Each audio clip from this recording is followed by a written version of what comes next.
폴 리퀘로는 악의 상징에서 에덴 동산의 뱀을 인간의 타락 이전부터 존재하던 원초적 악의 상징으로서 미스테리한 존재라고 말했습니다. 뱀은 정말 정체불명의 존재입니다. 이브에게 다가와 말을 걸어 선악과를 따먹게 한 유혹자 뱀, 그의 정체는 무엇일까요?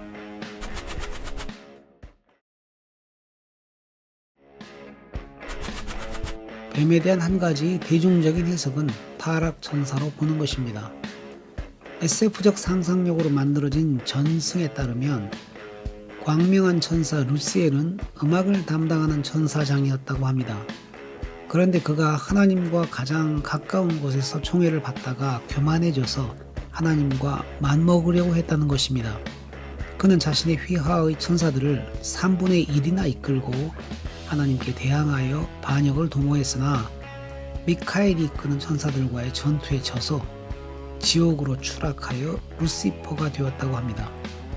그런데 그 루시퍼가 하나님께 복수하고자 뱀으로 변신하여 이브를 유혹했다는 것이지요. 이러한 이야기는 어디까지나 성경과 무관한 전설일 뿐입니다. 사실 성경에서 루시퍼는 그냥 새별을 뜻합니다. 그런데 성경이 종종 사탄을 옛 뱀이라고도 하고 광명한 천사로 나타난다고 말하긴 합니다. 그렇다면 에덴 동산의 뱀은 천사가 아닐까요?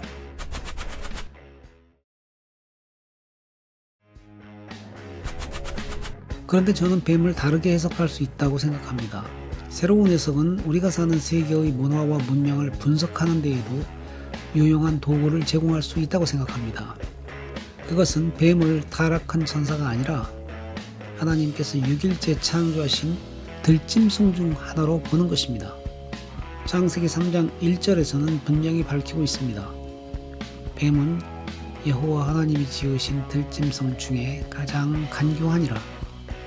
즉 뱀은 6일째 되는 날 땅은 생물을 그 종류대로 내되 가축과 기는 것과 땅의 짐승을 종류대로 내라는 하나님의 명령에 의해 창조된 들짐승 중 하나라는 것입니다. 만일 이러한 해석이 옳다면 뱀과 인간의 관계는 새롭게 설정됩니다. 뱀을 천사로 보면 인간은 뱀보다 아래에 존재합니다.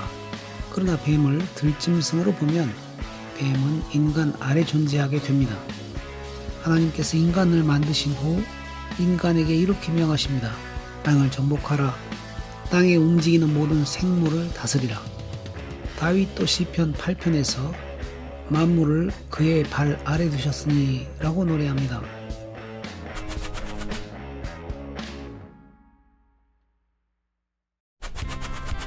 만일 뱀이 6일째 창조된 들짐승 중 하나라면 인간은 마땅히 뱀도 정복하고 다스려야 했습니다.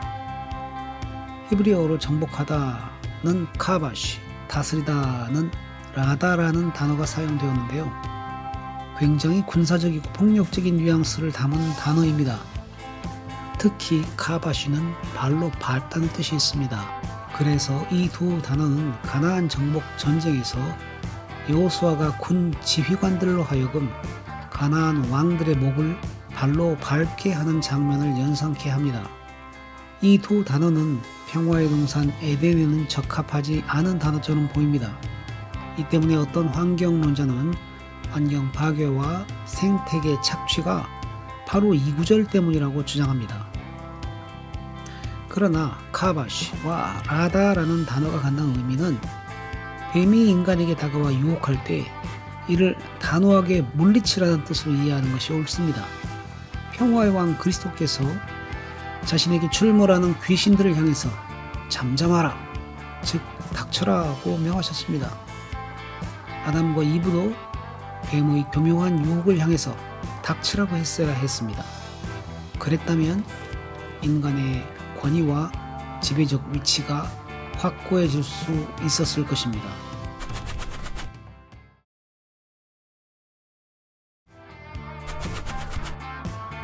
그러나 인간은 뱀을 정복하고 다스리는 데 실패합니다. 그리하여 하나님께 범죄하고 낙원에서 쫓겨나게 됩니다. 문제는 그 다음입니다. 이제부터 인간은 뱀에 의해 다스림을 받기 시작합니다.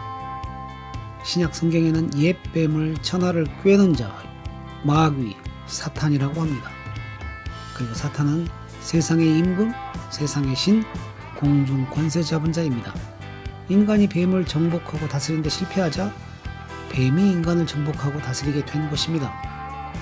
그러나 복음은 메시아가 다시 뱀을 정복하고 다스리리라는 약속을 우리에게 줍니다. 창세기 3장 15절 여자의 후손은 내 머리를 상하게 할 것이요 너는 그의 발꿈치를 상하게 할 것이니라. 이 말씀은 여자의 후손이 뱀의 머리를 발로 밟을 것임을 암시합니다. 뱀이 여자의 후손 발꿈치를 물어 상하게 하기는 하겠으나 뱀은 결국 정복당하고 다스림을 받게 될 것입니다.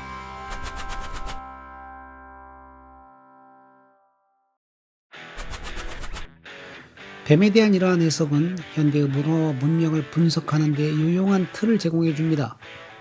문화와 문명이란 인간이 자기 손으로 만든 것입니다. 인간의 손으로 만든 것이니 마땅히 인간은 문화와 문명보다 존엄해야 합니다. 그런데 어이없게도 인간은 자신의 손으로 만든 것을 도리어 숭배합니다. 가장 대표적인 것이 돈입니다. 돈은 가치의 저장과 교환을 위해서 만든 것입니다. 돈은 사실 약속 이외에 아무것도 아닙니다. 그런데 어느 순간 돈이 인간을 지배합니다. 오늘날 연봉에 따라 아파트 화장실 개수에 따라 인간 등급이 매겨지는 것은 돈이 인간의 가치를 규정하는 한 사례입니다. 국가도 마찬가지입니다. 로크나 루소의 사회계약서에 따르면 국가의 본질은 시민들이 맺은 계약입니다. 국가는 질서를 유지함으로써 시민적 평화와 자유를 누릴 수 있도록 만들어주는 도구입니다. 그런데 어느 순간 국가는 인간에게 맹목적 충성의 대상이 되고 인간은 괴물이 된 국가의 지배를 받게 됩니다.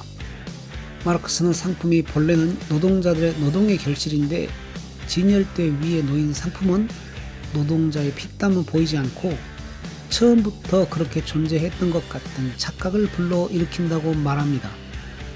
이때 상품은 신성을 부여받은 물신이 된다고 했습니다. 쇼핑객은 물신이 된 상품을 숭배합니다. 오늘날 인공지능으로 대표되는 첨단 테크놀로지도 마찬가지입니다. 기술이란 본래 인간 삶의 유익을 위해서 만든 수단입니다. 그런데 테크놀로지가 인간 삶을 도리어 위태롭게 하고 있습니다. 오늘날 인공지능의 파괴적인 결과들이 예견되는데도 인간은 그것의 발전 속도를 늦추지 못하고 있습니다. 정복하고 지배하지 않으면 인간이 정복당하고 지배당할 것입니다.